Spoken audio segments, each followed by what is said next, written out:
नमस्ते। थर्ड आई में आपका स्वागत है। एक बड़ी घटना हुई है। कतर में 8 भारतीय नौसेना के भूतपूर्व कर्मियों को मृत्युदंड की सजा सुनाई गई है। अगस्त 22 में दोहा में कंपनी थी, दहरा ग्लोबल। उसमें काम करने वाले इन भारतीयों को गिरफ्तार किया गया था अगस्त 2022 में। और मूल रूप से ये भारतीय जो नौसेना के पूर्व कर्मी थे, वो वहां की नौसेना, कतर की नौसेना को, जो यूएस से कुछ उनकी सबमरीन आ रही थी उसमें कुछ मदद कर रहे थे। तो काम वो नौसेना का ही कर रहे थे, कोई ये नहीं था कि किसी और काम के लिए गए थे। और ये अभी बात क्लैरिटी नहीं है कि वो ऑलरेडी नौसेना से उनका रिटायरमेंट हो गया था, कि वो लियन पे गए थे, कि छुट्टी लिए थे, इसकी क्लैरिटी नहीं है। लेकिन भूतपूर्व उनको कहा जा रहा है। इस कंपनी का, ये जो जिस कंपनी की बात हो रही है, जिसने ये ठेका लिया था, जिसमें ये लोग काम करते थे, उसके सीईओ और एक और ओमानी नेशनल को भी अक्टूबर 2022 में गिरफ्तार किया गया था। बाद में 2 महीने बाद ये जो सज्जन थे हमारे, जो सीईओ साहब, उनको छोड़ दिया गया, बेल मिल गई। ओमानी साहब को छोड़ दिया गया, बेल मिल गई, वो अपने देश चले गए। लेकिन हमारे जो ये 8 भारतीय नौसैनिक थे, वो वहां जेल में रहे। शुरू में वो सॉलिटरी कन्फाइनमेंट में थे, मतलब अकेले थे। फिर उनको शायद बहुत एप्लीकेशन डाली गई, तो 2 लोगों के बीच, मतलब एक जेल में 2 लोगों को रखा गया। और फिर थोड़ी सी ढिलाई दी गई थी। और ये बात मैं सिर्फ आपको इसलिए बता रहा हूं कि इसकी सेंसिटिविटी जरा आपको समझ में आ जाएगी। हमारे भारतीय लोगों, मतलब जो नौसैनिक, भूतपूर्व नौसैनिक थे, उन्होंने भी कई बार बेल एप्लीकेशन दी, पर वो रिजेक्ट कर दी गई थी। अब ये जो कंपनी है, जो जिसमें ये काम करते हैं, तो उस कंपनी ने भी अपना बुरिया बिस्तर समेट लिया कुछ दिन पहले। अब वो जो जिस काम में उसको लगाया गया था, उस काम हमने वो बुरिया बिस्तर समेट के उसको ने अपना मामला खत्म कर लिया है दोहा से। अक्टूबर 22 में भारतीय राजदूत और अन्य जो हमारे मिशन के, मतलब वहां के जो दूतावास के अधिकारी थे, इन लोगों से मिले थे, और पर बेल नहीं हो पाई थी। इनको वो मदद कर रहे थे। 25 मार्च 2023 को कतर की कोर्ट ने इनके ऊपर चार्जेस फाइल किए, और 26 अक्टूबर 2022, मतलब कल, और 2023, माफ कीजिएगा, 2023 को 8 लोगों को मृत्युदंड की सजा सुना देंगे। और इस घटना, अब इसमें जो कहा जा रहा है उसमें मैं मानूंगा, लेकिन इस घटना में को इजराइल फिलिस्तीन संघर्ष से भी जोड़कर देखा जा रहा है। मैं आगे बढ़ूं उससे पहले एक छोटे छोटे 1-2 आंकड़े आपको दे दूं, जिससे आपको ओवरऑल पिक्चर समझ में आ जाए। इंडिया कतर का जो ट्रेड हम लोग की पार्टनरशिप है, उस 2022-23 में 17.31 US dollar billion US dollar की है। एक, मैंने पहले बताया हुआ है, 1 बिलियन यूएस डॉलर में करीब 8,000 या 8,200 करोड़ रुपया होता है। इंडिया कतर को एक्सपोर्ट करता है 1.82 बिलियन यूएस डॉलर, और कतर से इंडिया में इंपोर्ट होता है 15.50 बिलियन यूएस डॉलर। ये 2022-23 की फिगर है। अब आ जाइए, अच्छा, और ये 18th ट्रेडिंग, मतलब इन सबसे ऊपर यूएस है, फिर चाइना है, उस तरह से ये हमारा 18वां ट्रेडिंग पार्टनर है, लार्जेस्ट ट्रेडिंग पार्टनर के हिसाब से। अब इंडिया इजराइल का ट्रेड जो है वो करीब 12 बिलियन का है। इनके मुकाबले छोटा कम है। इंडिया का एक्सपोर्ट इजराइल को 8.4 बिलियन यूएस डॉलर है, और इंडिया में जो इंपोर्ट होता है, इजराइल जो हमें इंपोर्ट करता है, वो 2.3 बिलियन यूएस डॉलर है। अब इंडिया के लिए इजराइल अहम है, क्योंकि हम इजराइल को बहुत एक्सपोर्ट करते हैं, करीब 8.4। और कतर के लिए इंडिया अहम है, क्योंकि कतर हमें बहुत 15 बिलियन यूएस डॉलर से ज्यादा का एक्सपोर्ट करता है हमें, तो हमारे कतर के लिए इंडिया इंपॉर्टेंट है।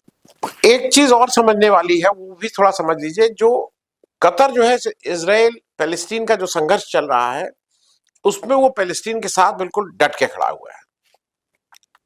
जो हमास, जो टेररिस्ट ऑर्गेनाइजेशन है जिसने शुरुआत की इसकी, उसकी जो टॉप लीडरशिप है वो दोहा में रहती है, मतलब वो कतर में ही रहती है, और वहीं से वो सारा इसको सुपरवाइज कर रहे हैं।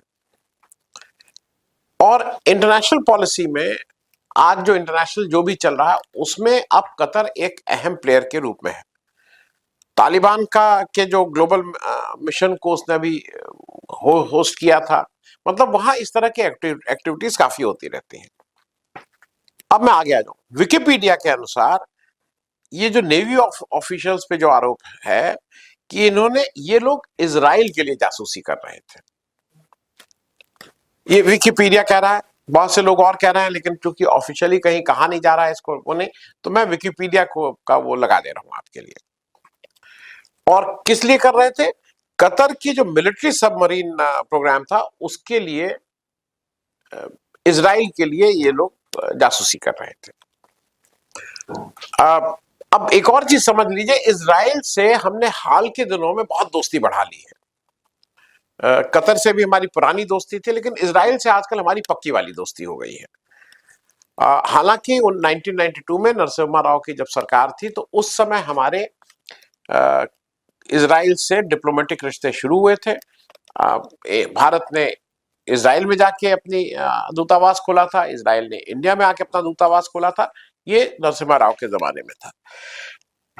उसके बाद ऐसा माना जाता है कि करगिल युद्ध के दौरान इजराइल ने हमें बहुत इंटेलिजेंस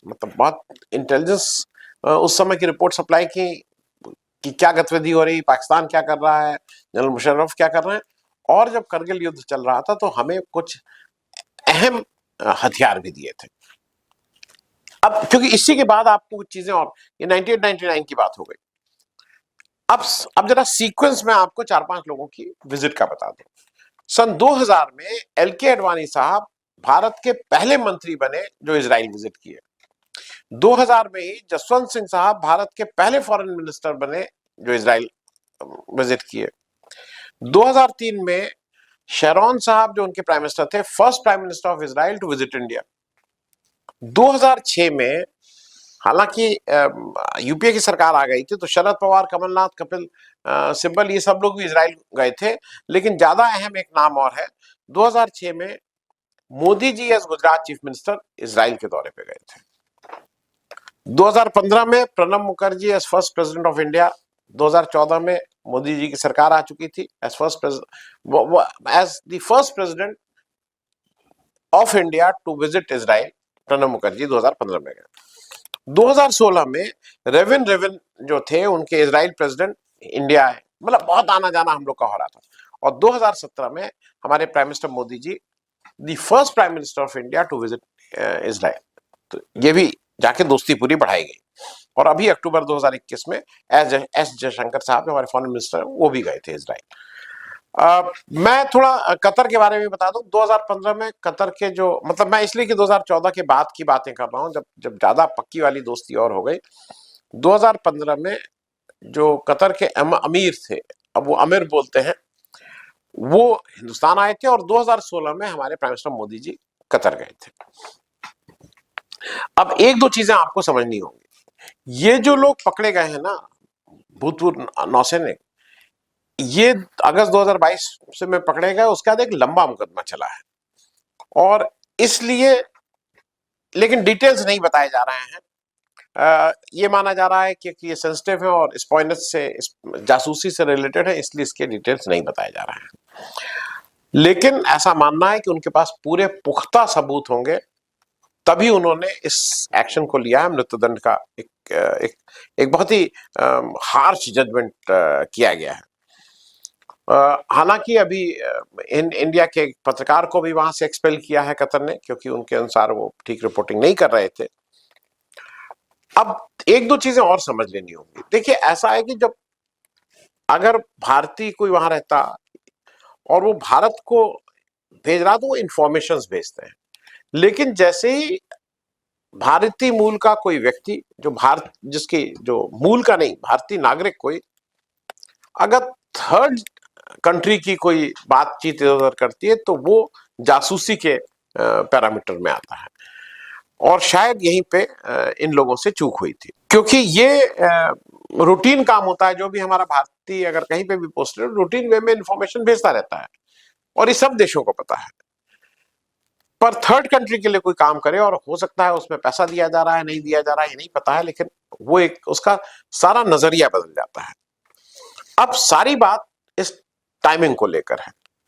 क्योंकि अटकल ये है कि क्या मैसेज देना चाहते हैं, क्योंकि अभी ये देखा गया कि जब हमास ने अटैक किया इजरायली ठिकानों पे गाजा में, तो उस समय भी सभी को ये लगा कि बिल्कुल गलत बात है, ऐसा नहीं करना चाहिए था।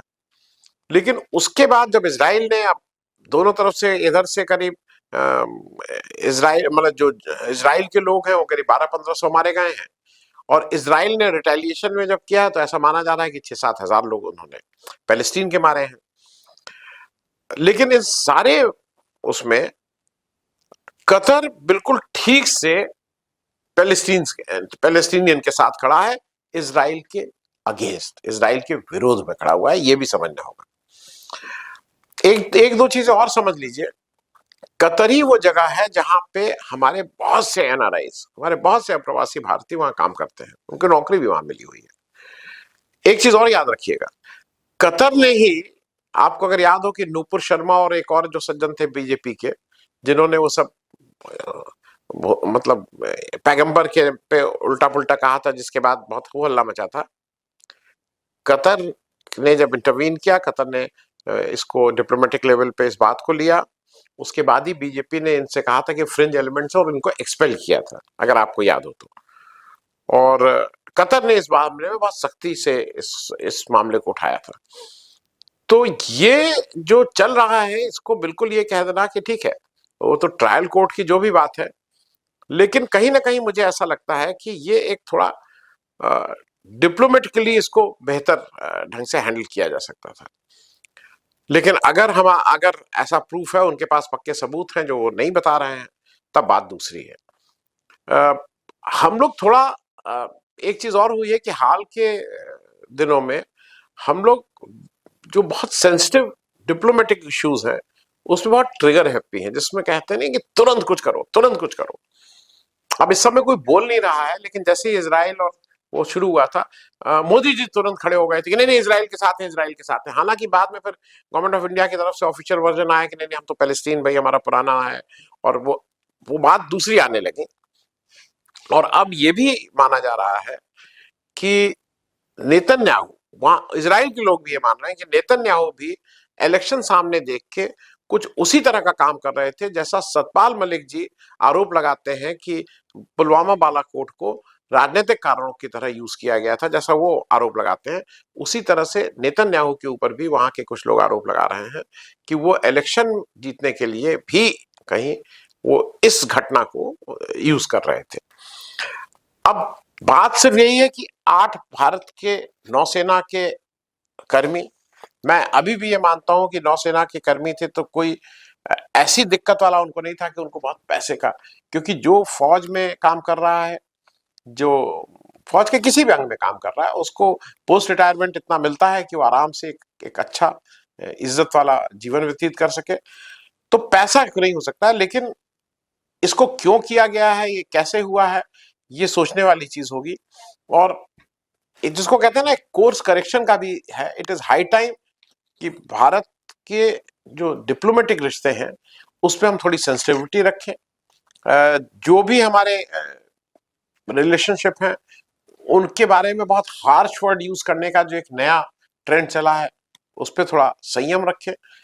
और किसी भी तरह से ये जो 8 भारतीय नौसैनिक हैं उनको आप कैसे भी करके, क्योंकि वहां एक ये है कि जो अमीर साहब है वहां के कतर के, वो रमजान के दिनों मतलब रमजान के महीने में ही वो कुछ लोगों को मर्सी पिटीशन उनकी एक्सेप्ट करते हैं, उनको छोड़ देते हैं। अभी रमजान तो बहुत दूर है, लेकिन किसी ना किसी तरह से करके कम से कम इनकी जान बचाई जा सके। फिर जो ट्रायल होगा वो देखने की वाली बात होगी, क्या किया क्या नहीं किया, लेकिन कम से कम मृत्यु दंड से उनको किसी तरह से अगर बचाया जा सके तो एक ये बड़ी डिप्लोमेटिक जीत होगी भारत की। थैंक यू सो मच, धन्यवाद।